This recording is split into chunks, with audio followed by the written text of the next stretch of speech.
Everybody, thank you for coming. I'm overwhelmed. I really am.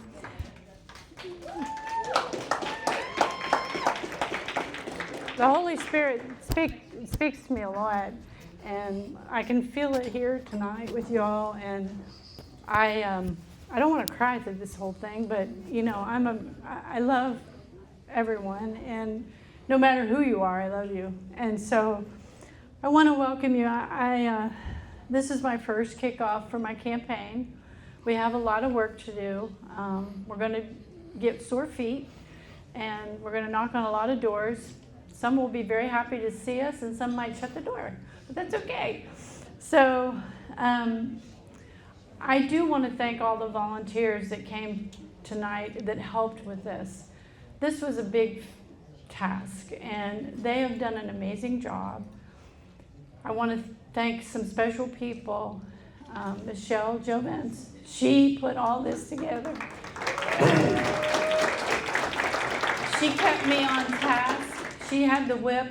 She said, you will do this and you'll dress pretty, and because I'm like, you wouldn't know me in a grocery store because I will have an old jacket on and a pair of dirty shoes, and I'm just me. So I polished up a little bit tonight for you. And her husband, Pascal, our councilman, he's my councilman. He's an awesome councilman. Yeah. And he cares about our city just like our councilman Todd Alexander. They love our city. They care about us. And that's the thing that we need. We need somebody to care. So if I forget anybody, I'm very sorry, but I'm a little overwhelmed. So my goal for tonight is to tell you why I want to be your mayor. It's a big deal. It's a big deal for me to be your mayor. It's not a simple task. When I ran for county commissioner, I ran because I didn't like what I saw. I thought, what in the world's going on? I could have sat on my front porch in my little rocking chair and watched the cars zoom by, but my husband and I decided to run, and it was he and I. It wasn't just me. It's a family affair. Plus my dogs, they were in on it too.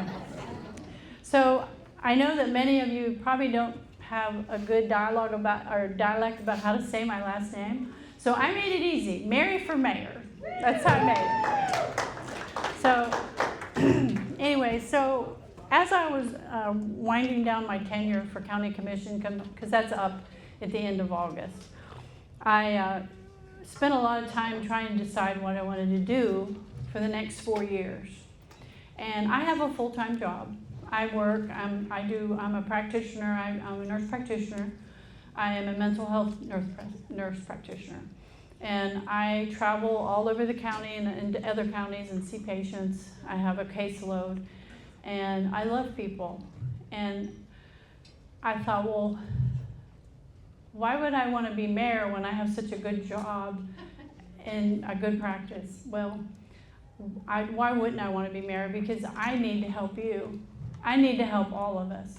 It's a big deal because there's a lot of stress involved with what's happened, and I see it all the time. I hear about it all the time. So I prayed about it. I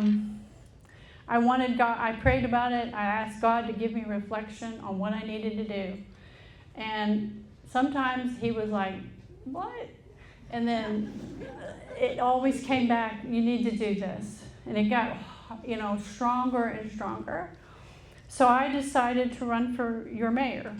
And I truly believe the Lord guided me in my decision. And it was definitely not an easy decision, as you can imagine. So I will tell you, I am a Christian. My husband, wonderful, I have to tell you this. Here we go again. Wonderfully told me yesterday.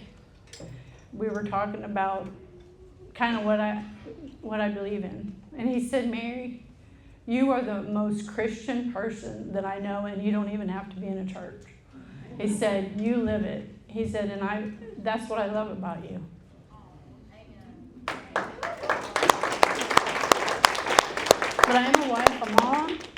I'm a county civil servant. I want to represent you and the citizens of Gallatin and make your voice heard.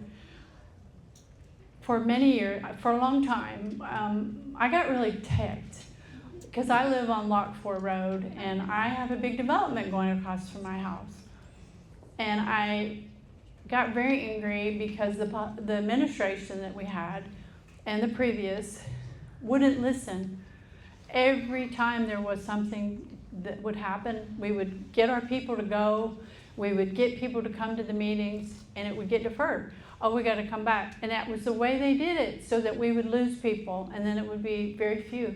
But we kept fighting, right? Yeah. So I thought, I'm really ticked. So then we had the other stuff happen, but we're going to get to that. So anyway, I want your voices to be heard.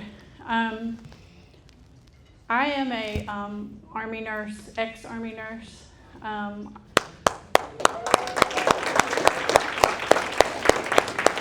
I decided, it was during the campaign in Kuwait.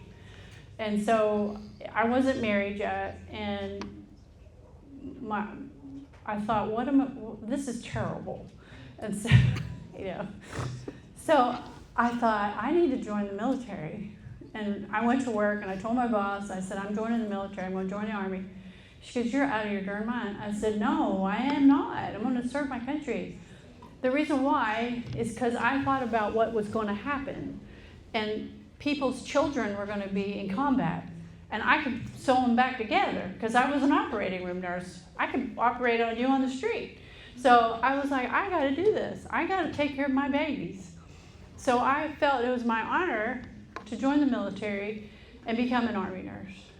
And I loved it. I learned a lot about leadership and camaraderie and serving my country. I'm very proud of my country. We have a lot of pains in our country, but we are going to come together. We will. We all have to. We have to save our country.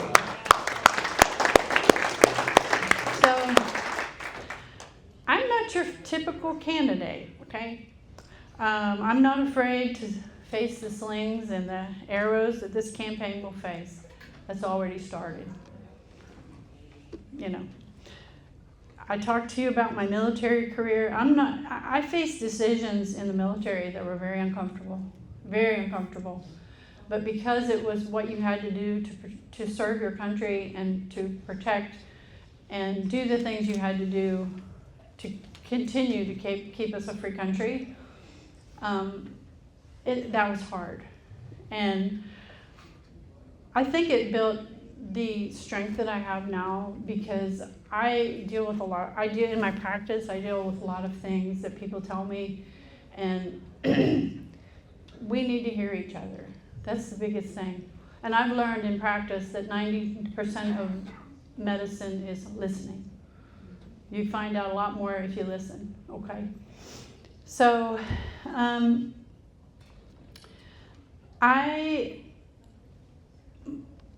very transparent. You won't have to guess what I think. I'll tell you. Just like I announced when I was going to run for mayor at the city council meeting.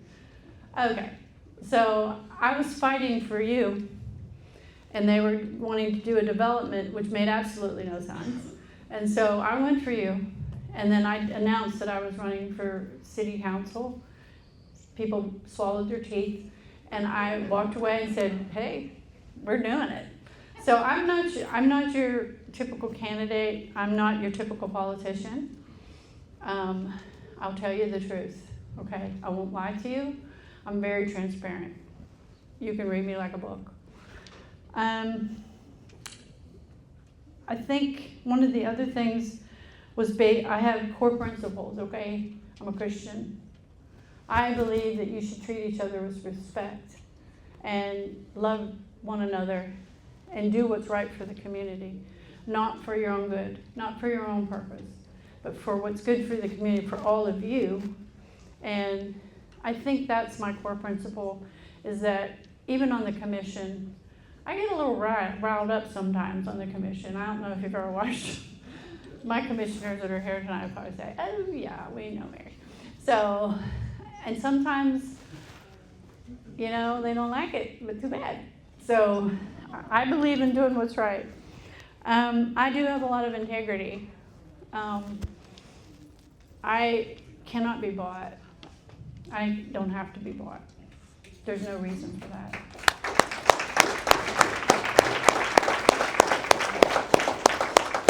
I could tell you a lot, but I'm not going to do it. But just know I can't be bought. And my experience with other candidates too is sometimes you lose your way. You get elected, you say things that oh, I'm going to do this for you, and I'm going to do this. And then when you get elected, you're like, what did I say? You know, and I see that a lot, and that's wrong. That is wrong. I don't know what I'm going to get into, but I'm going to get into it and find out what happened, and I'm going to let you know. So I think that's why I'm over the target. Okay, if anybody military in here, if you know what it means to be over the target, yeah, they start shooting at you. You can look at my voting record if you wish for the commission. I didn't always vote in sync with everybody. I believed in what I voted in, and I did it was right. Okay. I've been here a long time. I've lived in the city of Gallatin for 36 years with my husband. We raised our family in Gallatin. We have dogs, so we love our dogs. And I just want you to know that I have watched you be ignored over and over again. Over and over again. And it saddened me. I watched the council meetings, and you would beg them, don't do it, don't do it. And it was, you know, except for a couple of our council members, it was ignored, because we have 2 real good ones on there now.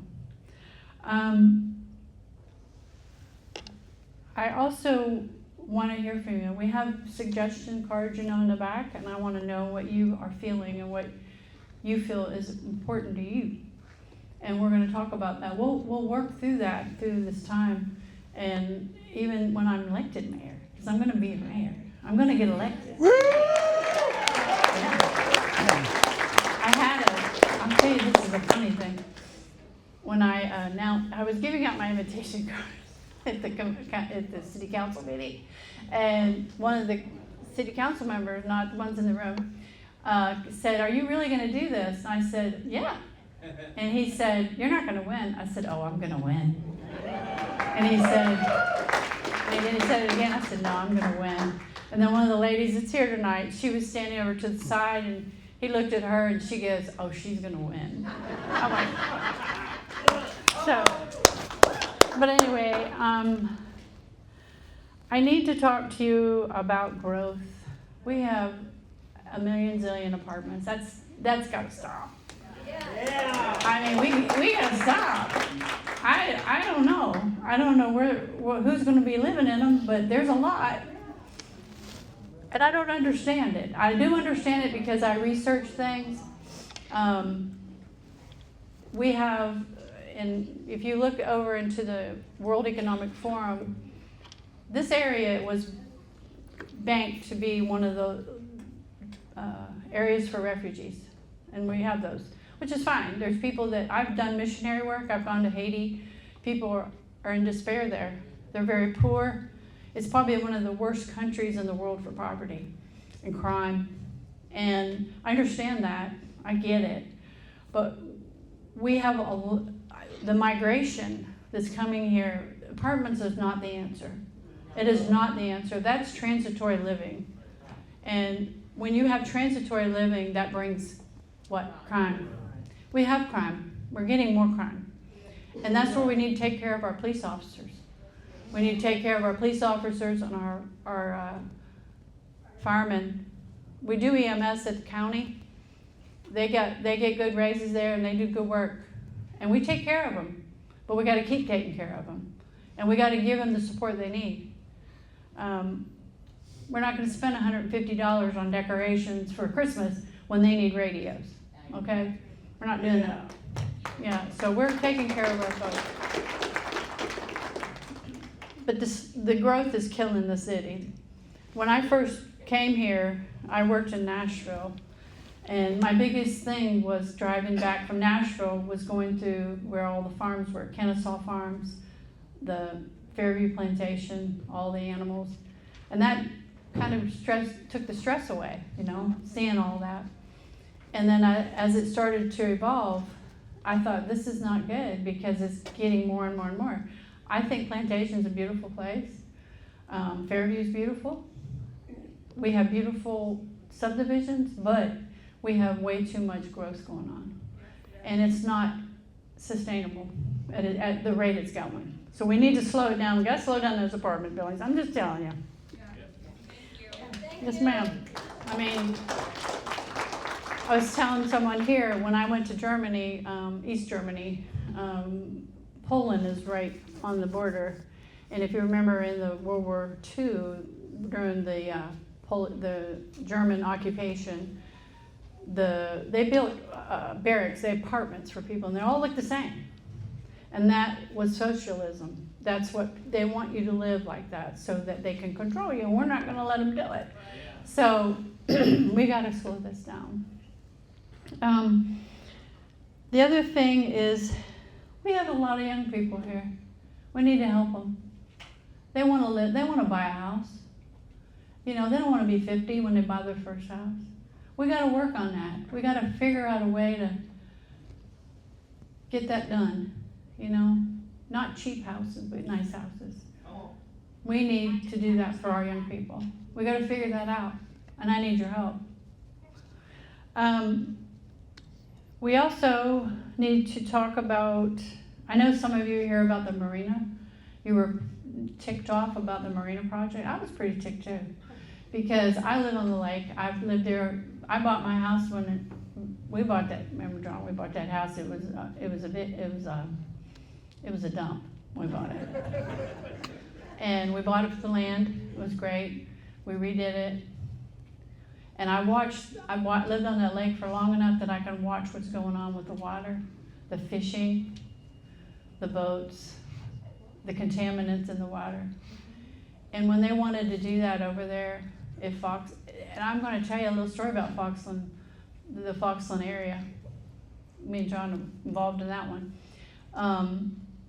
It broke my heart because I know we have got to protect our environment. We have got to protect our lakes. And when I went to the volunteer state meeting with the Corps of Engineers, they were talking to everybody about what they were going to allow or what they were looking at. The people from from Fairview area came and talked, and they were the most intelligent people, and they brought forth their concerns, and they talked about what was going to happen. The Sierra Club guy was there, and he talked about when they dredge all that sediment that comes down from the power plant up further north on the Cumberland, that soot and all that. Well, that's going to contaminate the water. It'll kill your fish, and it'll contaminate your water, and that's your drinking water. So I thought, why would they do that? Why? Well, we know why, but we don't want it. I'm against it. I have been against it. I'm just one person, but if I'm mayor, I'm not bringing that back. I am not bringing that back. You got to read between the lines, because when they say, "Oh, it's on hold for now," well, guess what? It's election time. Remember what I said? We tell you what we want you to hear. Well, it's election time, and I mean it. I mean what I say, because I want to protect our area. What happened to us out there on Lock 4 Road is awful. It's awful because all those wet water springs underneath all that groundwater, that's what goes into the lake, and it's getting contaminated. They're destroying it, and I just want you to know that I research this and I follow it, and I'm gonna speak up for you. I'm going to speak up for you. So I want you to know that. I also wanted you to know that we need to work on our transportation. How many times do you know this is crazy. It took me 20 minutes to drive from my house to here, when years ago it would take me 5 minutes. 20 minutes. Now think about this. All you folks that live on the west side of Gallatin, you gotta come all the way over here. It takes a long time now, don't it?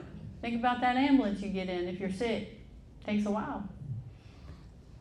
I'm just telling you, we gotta work on this transportation. And the other thing that I've witnessed is traffic studies. Oh, those are just doozies, you know. So I want a resolution that says, or a proposal that says, if we're gonna do traffic studies, we have to have it from an outside source that is not brought in by the developer. I can tell you that I witnessed an email of one of the council members that was they brought up the traffic study, and he said, oh yeah, I saw Minnie Mouse and Mickey Mouse out there checking it out. That's how serious he was, and he was not serious. So we need to do something like that, because we don't want to take a person who's doing the developing to do the traffic study. I mean, come on. So anyway, but I want you to know that we need less congestion. Some of you seniors that are trying to pull out on these highways, you're getting, you know, it's pretty scary. It really is. And I know over in on 109, they promised them for a long time they'd put a red light over there coming out of Devon Chase, and that is probably one of the most dangerous little trips across the highway, because they're coming off of 109 and they're flying down there. So we got to do something about this dangerous situation. We talked about the health of our citizens. We need to talk about the health of our citizens. We have an unhealthy city. I don't know if you realize that, but they talk about green space. Well, we're gonna put some green space in there. Okay, that's all right, but what are we gonna do about our parks? We have youth in this town that are going outside of this town to places to play soccer and baseball and all that, because they don't have the facility here. They're not updated. They're not doing anything with it, and that's not right. We have to keep the future of our kids here.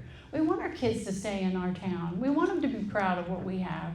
We want those people to come here, spend their money, do what we want them to be. We want to raise these kids here with what they need, okay?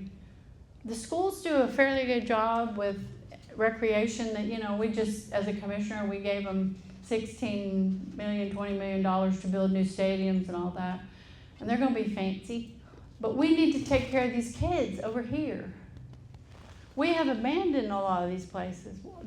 Some of these neighborhoods have been turned, you know, they're not helping as much as they should be. And I'm for everybody. My husband and I have been over in this area right here for a long time. Our mission was to help people. We bought homes and put people that were homeless in our homes and charged them very little rent so they'd have a place to live and raise their kids. And they had an opportunity from that time to grow. That was our mission. We didn't make a lot of money on it, but that's what we have to do. We've got to take care of these babies. And that's what I hope. They keep saying, oh, we're doing a study. We got a study on it. Well, take the study out of the dress drawer, dust it off, and let's take a look at it, because we need to work on it. And I want all of you to be a part of that. You need to be a part of that. You need to be part of all of it. We also need our kids to have a safe place to assembly. You know, we need things for kids to do. Kids can get in trouble when they don't have things to do. I knew I did when I was little. I got out in a little bit of trouble because I was not busy. But I was told about it and got a spanking. But I didn't do it again. But we need to take care of our babies. And we need to take care of our homeless. We have a homeless problem in this town.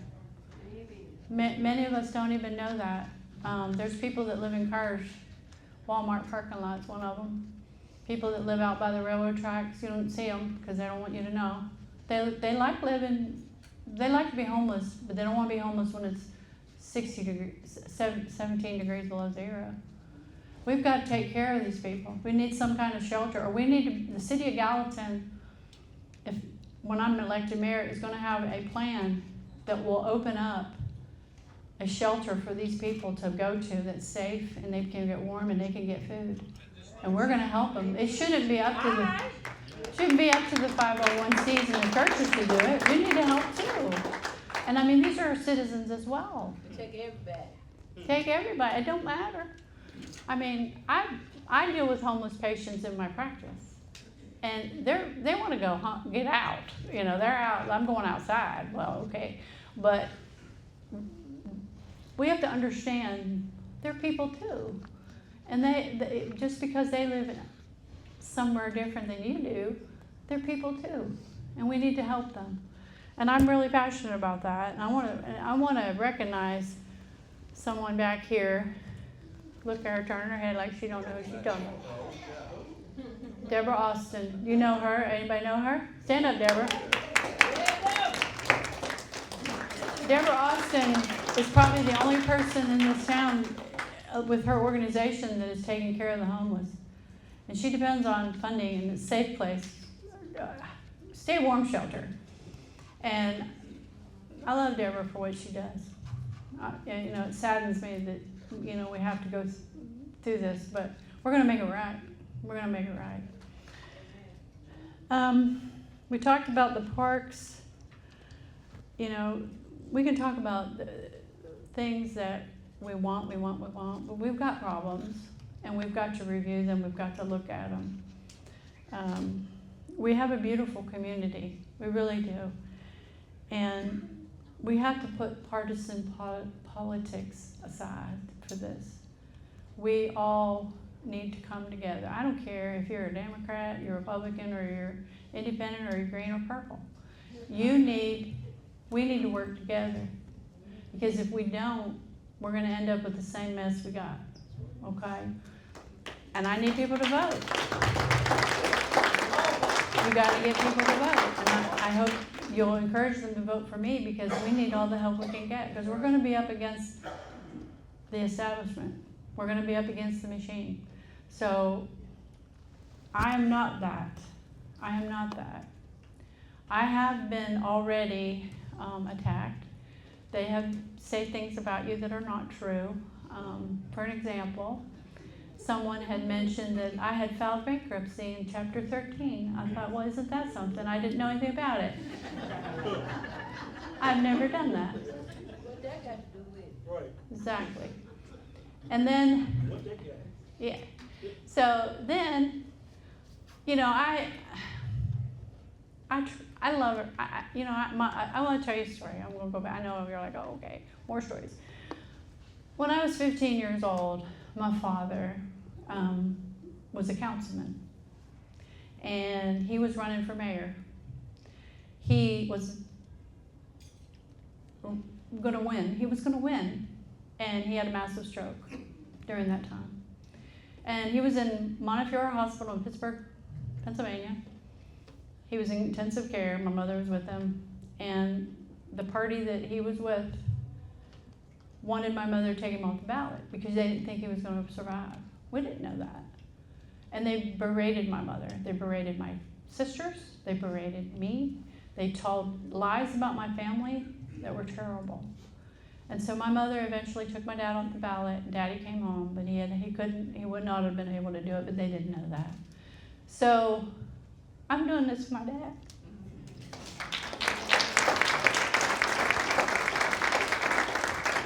So I've always been, I have a party affiliation. I'm not going to lie to you about it. I'm a Republican. I always have been since I was 18 years old. My civics teacher we had a class on, what you're going to do, and I turned 18, and he said, "You going to go register to vote?" And I said, "Before." And he said, "You got to vote." And he was mean. And I said, "Okay." So I went and registered to vote, and I registered as a Republican. So I've always been a Republican. My parents were Democrats. So my sisters are Democrats. So I like everybody. I'm not going to disavow my sisters, so I like everybody. I don't agree with everybody, So during my, you better answer that, it might be Jesus. So that's okay. You never know, he might call you. So I met a group of people that were trying to do the right thing. They were trying to get candidates that would do the right thing, that were Christians, and they were constitutional conservatives. So I went to their meetings, I listened to their speakers. I met wonderful people there, wonderful people. They're the cream of the crop. I don't care what you say about them. But we had an election, we won. Yay, I won. I beat my opponent. He's still mad. So he's still mad, but he'll be all right. But as we went along, I kind of grew away from it. And I no longer am a part of that group, only because I am working to be Switzerland, if you understand what I'm saying. I'm neutral. And so you can't be one party and serve everybody. So you have to be everybody. And if you stop listening to somebody because they're one party or another, you're missing out. My patients sometimes, they'll say, hey, they're laying in the bed, they're vulnerable. And they'll say, well, what, are you a Republican? I'm like, I'm not supposed to talk about that. And they'll start talking, and telling me things. I'm like, that's okay. You're good. I'm here to help you. We're going to get through this. I don't say, hey, Joe Brown, listen, before I get this done, what's your party affiliation? Because I might not do nothing. I don't do that.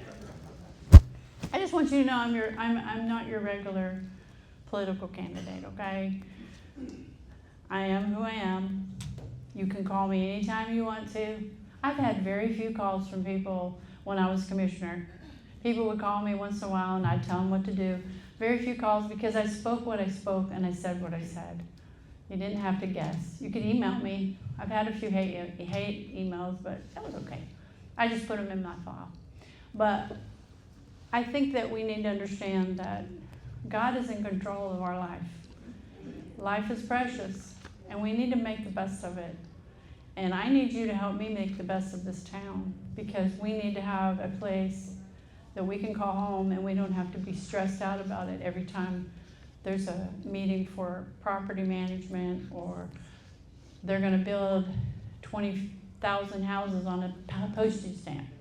We need to know that we've got to stop what's happening. We've got to put the brakes on. We've got to slow it down.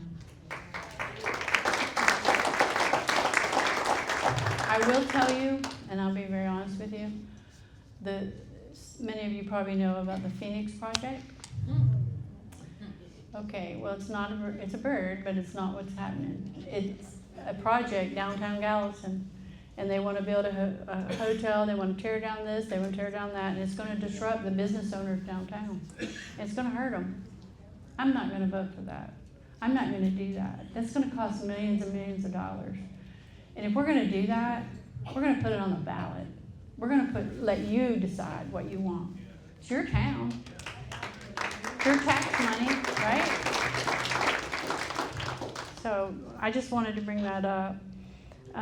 We're grassroots. We're grassroots. We're going to do a lot of door knocking. I need to lose a little weight, so I'll be doing some more doing a lot of that. But I need your help because it's a big town. I need you to spread the word. Don't listen to the lies. Just know that I love you and I love Jesus. And I want to thank all of you for coming, because you mean the world to me now. I met a lot of you tonight I never met, and I'm so excited. I'm so excited, and I'm going to probably knock on your door and you'll go, Mary, you met me. I'm like, oh, okay. But it's okay, because I sometimes forget. So if you have anything you want to know, call me, or if you want to ask me questions, whatever. But I just wanted to drive home that we got to stop the apartments. We got to stop the overgrowth. We gotta get the traffic under control. We gotta get a place for our kids. We gotta take care of our kids. And we gotta take care of everybody, not just one group or the other. Because many of our people, and Brenda can tell you this, have been shunned, in my opinion. I've seen it, and they're not, and it takes forever to get anything done. We have great councilmen here, Pascal and Mr. Alexander. They're fighting the fight. But we've got some people that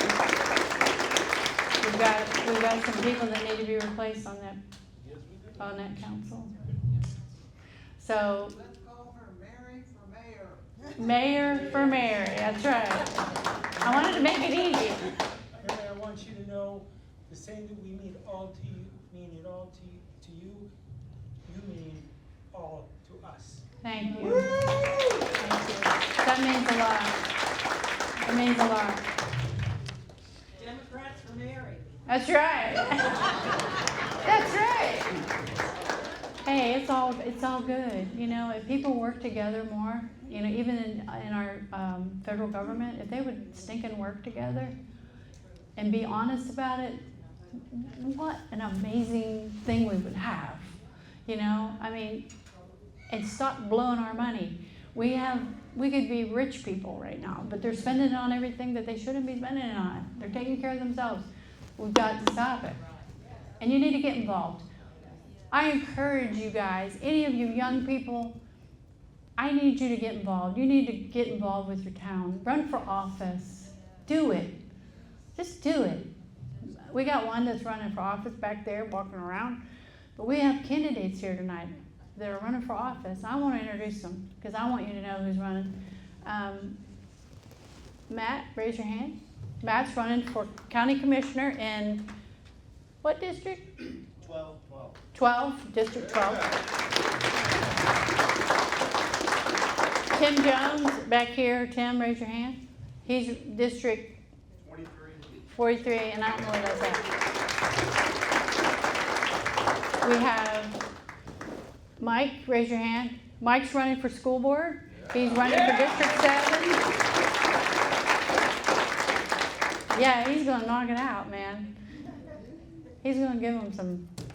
And then back here, I can't remember your name. It's okay. Nobody What? knows my name. Nobody. No, I'm Danya. It's not Tanya with the D. Danya, and she's running for county commissioner in District 5. And she's gonna win. She's an independent. She's an independent, and we're gonna get them over the finish line. I'd like to. Oh, we have one more. Brenda, stand up. Brenda told me at the council meeting, she hit me on the side. She said, you know, she's pulled a petition for treasurer. She said, you know, I'm going to run for city council. I said, I told you the last time you should have done that. District 5. And she's going to win. She will win. Yeah, she will win. And then we got our pal over here, Pascal Jovens, our city council. He's mine. And Todd, where are you at? You hiding? I call him Pastor Todd. I'm not running. He's not running. You're not running? You're not up. Pascal's up, though. You need to get him. We got to get him over the finish line because he's going to have some headwinds. So we're going to win. We're going to win. I'm a positive person. I believe in positivity. Well, look back there. There's David Klein, my friend. He's a commissioner. He's in district. What district are you? You're number 6. I can't. Oh, and I've got Deborah. Deborah, stand up. Deborah Holmes. She's a commissioner. Matt's running for her seat. Chrissy, if you'll stand up. And Jeremy. Hang on. Chrissy Miller. She's a county commissioner in District 24. She's awesome. Jeremy, stand up. This is Jeremy Mansfield. He is, what district is that? What's your number? District what? 16. He's not running, but he's going to do something. I know him. He's going to do something. I'm gonna rest. He's gonna rest. He's gonna stop. He's gonna get away from all the stabs and jabs and, So, have I missed anybody? No. All right. Well, let's party. And I want to just say one more thing, though. I'm going to pray for you all. Okay. Pastor Todd prayed for this, but I want to pray for you all, and I want you to bow your heads. Okay. Bow your heads. Dear Heavenly Father, I want to thank you for today. I thank you for these people being here, giving them safe passage as they came here. And I want to thank you for all the great minds that they are, and the wanting to serve and to be a servant, a volunteer, whatever they want to do, but they love, Lord Jesus, their city. And they're here because of that. And I want you to protect them, Lord. Protect them with the angels around them. And I want you, Lord, to give them peace, whatever they need. And I share that with them because you are, Father, the most powerful. And I ask, Lord Jesus, that you give us the wisdom that we need to make this happen. And I pray that in Jesus' name. Amen. I want you to have fun. I'm done talking. Girl, I got them. I got these boots. Did you like it?